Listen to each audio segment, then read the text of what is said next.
My name's Maria. And my name's Rachel. And this is Season 2 of Horizons. We are your hosts for this week's episode, and there will be a new set of hosts each week. On this week's episode of Horizons, we will be covering stories from virtual learning, mental health, and students' dreams. So let's get right with the first video about virtual learning. As you may know, many students all over the world have been affected mentally with virtual learning. One of the students at Delcastle Technical High School was interviewed about their opinions on virtual learning and how it affected them mentally. COVID had a big effect on my mental health, to be honest. It really affected my learning, and it really affected how I'm able to see myself. Many students have mixed opinions on virtual learning. Some people enjoyed being home, doing their assignments at home in a comfortable environment, possibly with family being home, comfortable clothes, and having more opportunities of eating what you would want for lunch. Some students felt like there was much more work assigned than usual, which affected them by having a ton of work and not being able to do the assignments on time. I felt like there was a lot less work last year, but even still with less work, I wasn't able to do a lot of it. Other students rather be in school to learn and to complete their work. Some students were more focused in school and they could finish all their assignments. At home, people could be distracted with their devices such as their phones, computer, video games, and other things that may be a problem. Many students are motivated to be back in school. They get to see their friends and just change up the scenery in general, instead of being at home most of the time, which could get boring.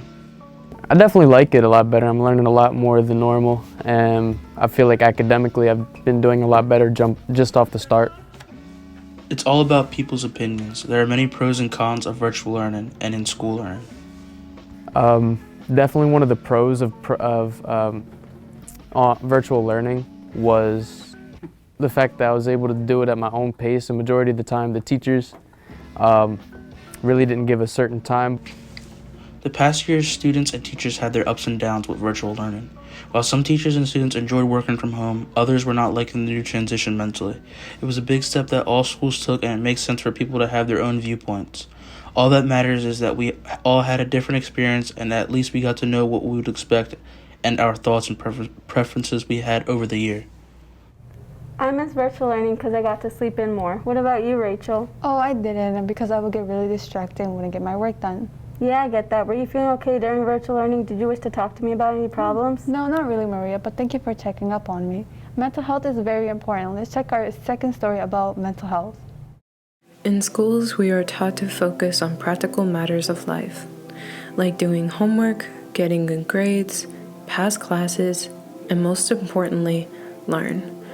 Although relationships with friends and even romantic interests are to be experienced over time, but what happens when we are alone? How are we supposed to deal with issues outside of school?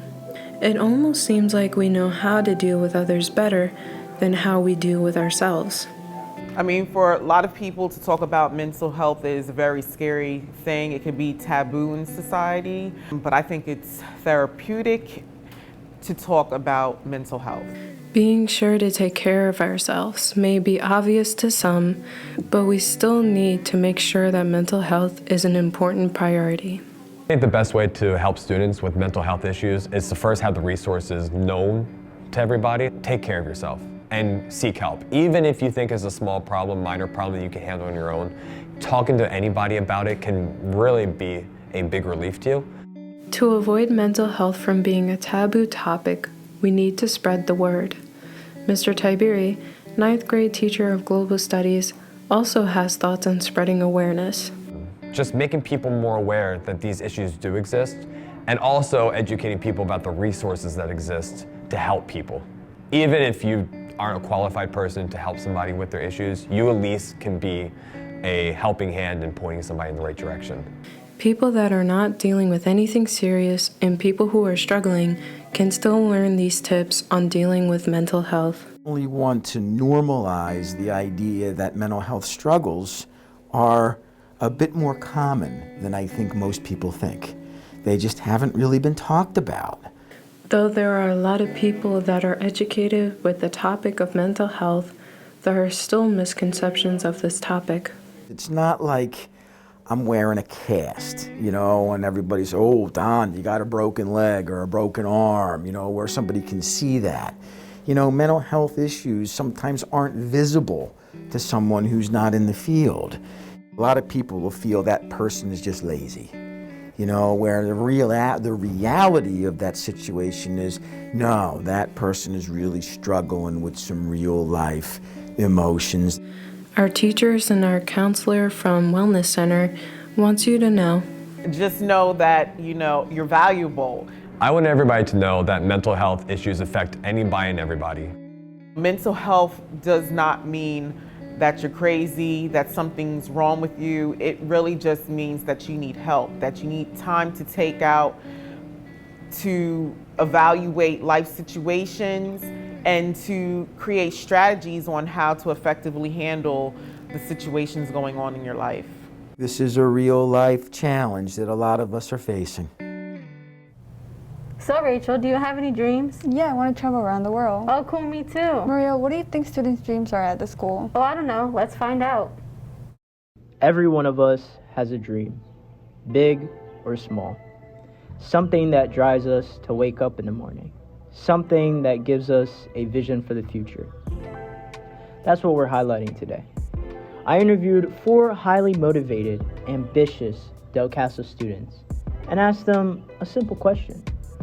What is your dream? My dream is to have a successful family and build my own house. I work in carpentry, so that's why I want to build my own house. I also asked him what he would do to get there. Grind my way to the top. Grind to shine, baby. Go Cougars. Evan is one of many students with ambitious dreams for himself. I went around and found Andre, an IT student with a big dream. My dream is to make a video game. It's my dream because I just like playing video games. I asked him why, and he said, I'm just gonna start coding for jobs. it's motivating to see such a variety in dreams through the school. Evan and Andre both have very different dreams, but at the end of the day, both have the same goal, to get there no matter what it takes. I decided to get another Del Casa student's input. 12th grader Nick Grzybowski and his dream to make a big change in the world. My dream is to become a marine biologist, hopefully. My dream is to clean up the oceans from a lot of the pollution, like mainly oil spills and stuff like that. I'm gonna take 4 years of college to get my bachelor's degree. These are just 3 ambitious students in Del Casa. I know for a fact that every student in the building has something that they dream for. They may not even know it yet, but it's there. These 3 students show us how much variety your dreams can have. From making a video game to saving the world's oceans, the possibilities are endless. The only thing stopping you is you. Wow, those are really nice dreams. I hope they achieve them. Yeah, me too. Well, that's it for this week's episode of Horizons. Check out new episodes each week. Students and teachers, if you would like for us to cover any stories, reach out to Dr. Abel or Mr. Bressler. See you guys next week.